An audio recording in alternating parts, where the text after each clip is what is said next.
जो हत्यारा देश है, आतंकवादी देश है, उसके साथ जब हमारे देश के सभी तरह के संबंध समाप्त हैं, फिर क्रिकेट क्यों, खेल क्यों? जो हमारे माननीय प्रधानमंत्री जी कहते हैं खून और पानी एक साथ नहीं बह सकता है, तो खून और क्रिकेट एक साथ क्यों हो सकता है?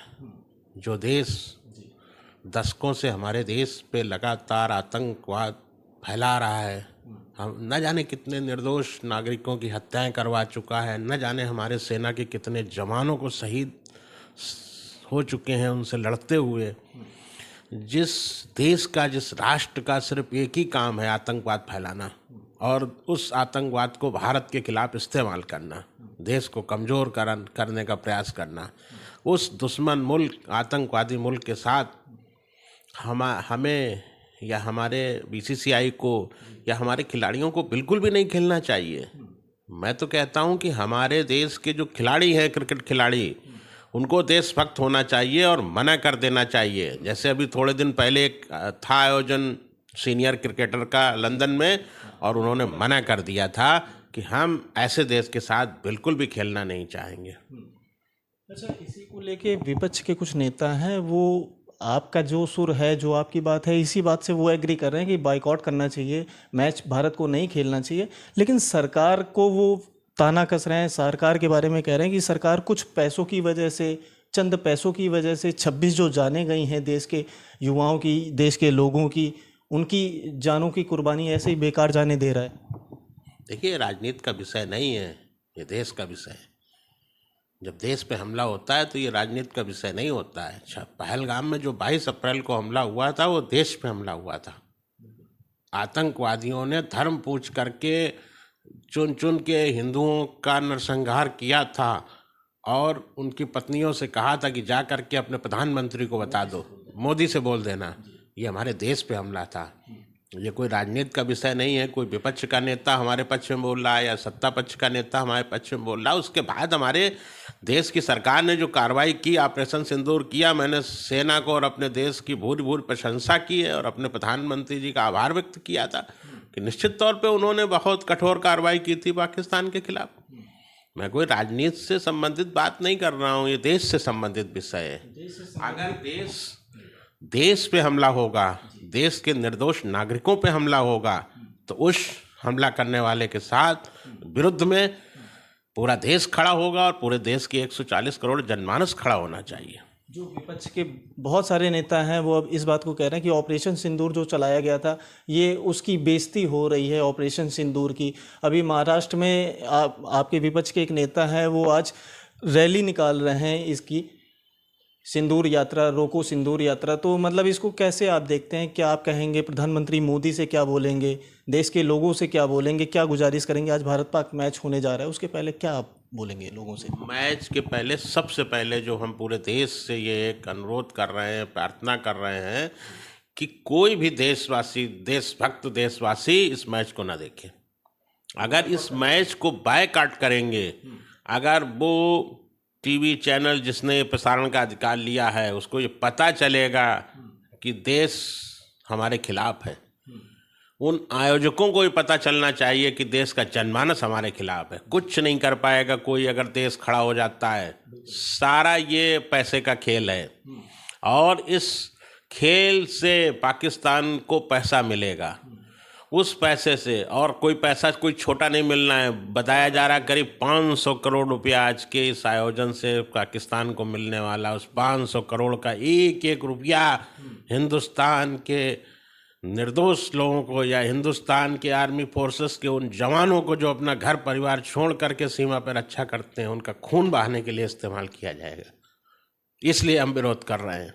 पाकिस्तान को अप्रत्यक्ष रूप से आतंकवाद फैलाने के लिए फंडिंग की जा रही है, हम इसका विरोध करते हैं और प्रत्येक देशवासी को इसका विरोध करना चाहिए। तो सरकार इसमें क्यों इतना पीछे हट रही है? सरकार को देखना चाहिए। सरकार अगर ऑपरेशन सिंदूर चला सकती है, हमारे देश में जो बलिदान जिनका हुआ था उनके, क्या अब सरकार को आप बोलेंगे सरकार क्यों ऐसा कर रही है? सरकार चंद पैसों की वजह से क्यों मैच का आयोजन कर रही है? क्यों नहीं रोक सकती इस मैच को? सरकार तो सबसे बड़ी है ना, बीसीसीआई से बड़ी भी शायद सरकार अपना स्टैंड रख सकती है, लेकिन सरकार क्यों अभी नरम उसमें है?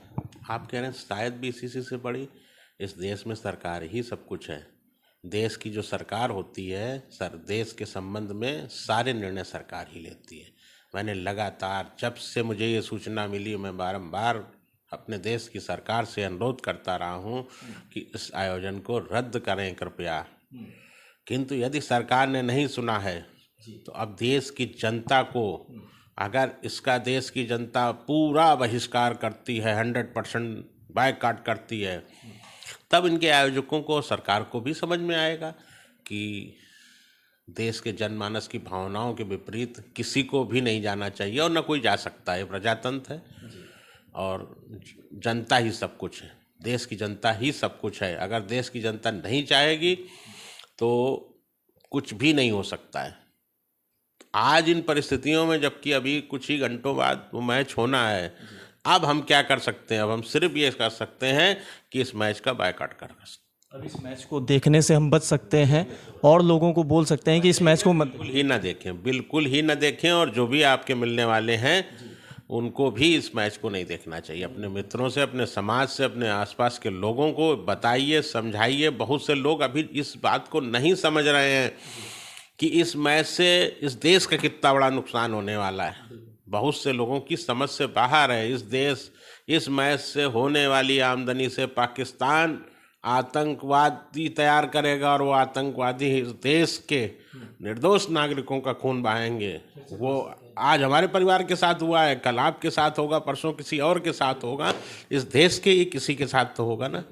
पाकिस्तान के रग रग में ये चीज़ें हैं और उनके साथ में फिर हम अगर इस तरीके से संबंध रखते हैं, मैच खेलते हैं, जो उनको प्रॉफिट होगा, जितना भी होगा, वो उसका उपयोग केवल टेरर में ही करेंगे, केवल आतंकवाद के लिए करेंगे। फिर भी देश की सरकार को अभी समझ में नहीं आ रहा है। तो प्रधानमंत्री मोदी से और सरकार में बैठे जो लोग हैं उनको आप क्या मैसेज देंगे, क्या आप उनसे बोलेंगे?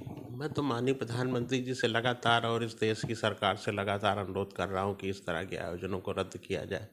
मैं अनुरोध ही कर सकता हूँ। मैं देश का आम नागरिक हूँ। देश का आम नागरिक अपने देश की सरकार से मांग, और क्या कर सकता है? आप बताइए। मैं 22 अप्रैल में जाऊंगा, थोड़ा पीछे जाऊंगा। बहुत भयानक दिन रहा है अपने पूरे देश के लिए, आपके लिए मुझसे ज़्यादा भयानक रहा है। आपने अपना बेटा खोया। शुभम क्या इसके पहले भी कश्मीर गए थे? और शुभम की कौन सी कुछ यादें जो आप हमारे साथ में, दर्शकों के साथ में, पूरे देश के साथ में साझा करना चाहते हैं? कुछ बताइएगा शुभम के बारे में। पूरा देश उनके बारे में देखना चाहता है, सुनना चाहता है, तो थोड़ा सा बताइएगा सर। नहीं, इससे पहले कश्मीर नहीं गया था। वो दुनिया के करीब 18 देशों की यात्रा कर चुका था और सब जगह गया, सकुशल वापस आया। कश्मीर में ये कहा जा रहा था सरकार के द्वारा कि अब कश्मीर सुरक्षित है। जब से धारा 370 हटाई गई है, कश्मीर देश की मुख्य धारा में जुड़ गया है और हमारी सरकार द्वारा ये कहा जा रहा था कि वहाँ पर्यटन को बढ़ावा देने के लिए लोग आइए कश्मीर और वहाँ की सुंदरता को देखिए। किंतु वहाँ जाना हम लोगों के लिए अच्छा नहीं रहा, तो आप सबको पता ही है। सरकार की तरफ से अभी कितनी मदद आपको प्राप्त हुई है? क्योंकि सरकार के बहुत सारे लोग आपसे मिलने आए, आपसे बहुत सारे उन्होंने वादे किए होंगे, बहुत सारी आपको दिलासा दिलाई होगी, लेकिन कितनी मदद आपको प्राप्त हुई? जो शहीद का एक दर्जा शुभम को देना चाहिए था, उस दर्जे का क्या हुआ? उस नाम का क्या हुआ? बहुत सारे मैंने ये मांग की थी सरकार से। बहुत से लोग हमारे शहीद की मांग पे विरोध करते हैं और बहुत से लोग हमें नासमझ भी समझते हैं कि आप गलत मांग कर रहे हैं। मैंने सरकार से ये मांगा था, मेरी पूरी बात सुने। मैंने सरकार, माननीय प्रधानमंत्री जी, माननीय रक्षा मंत्री जी, माननीय गृह मंत्री जी से बातचीत के दौरान ये कहा है कि जिस तरह हमारे सैनिक सीमा पर लड़ते हुए यदि मारे जाते हैं तो उन्हें शहीद का दर्जा दिया जाता है, उसी तरह पहलगाम में जो आतंकवादी हमला हुआ और हमारे देश के जो निर्दोष नागरिक मारे गए हैं उन्हें शहीद के समकक्ष राष्ट्रीय सम्मान दिया जाए, क्योंकि वो भी एक देश के विरुद्ध हुए हमले में मारे गए हैं। इससे पूरे वैश्विक जगत में ये संदेश जाएगा कि भारत वो पुराना भारत नहीं है, नया भारत है, जहां देश के प्रत्येक नागरिक के जीवन का उस देश की, हमारे देश की सरकार सम्मान करती है। और आने वाले हमारे जो पीढ़ियां हैं, आने वाले समय में हमारे देश के नौजवान या हमारे आने वाली पीढ़ियां इस बात को याद रखेंगी कि पहलगाम में आतंकवादी हमला हुआ था और उस हमले में हमारे देश के निर्दोष नागरिक मारे गए थे, देश एकजुट होगा, आतंकवाद के खिलाफ देश खड़ा होगा और इसका मेन मुख्य उद्देश्य जो है वो ये है था और आज भी है। आज भी मैं लगातार मांग कर रहा हूँ सरकार से, भले ही 5 महीने होने वाले हैं।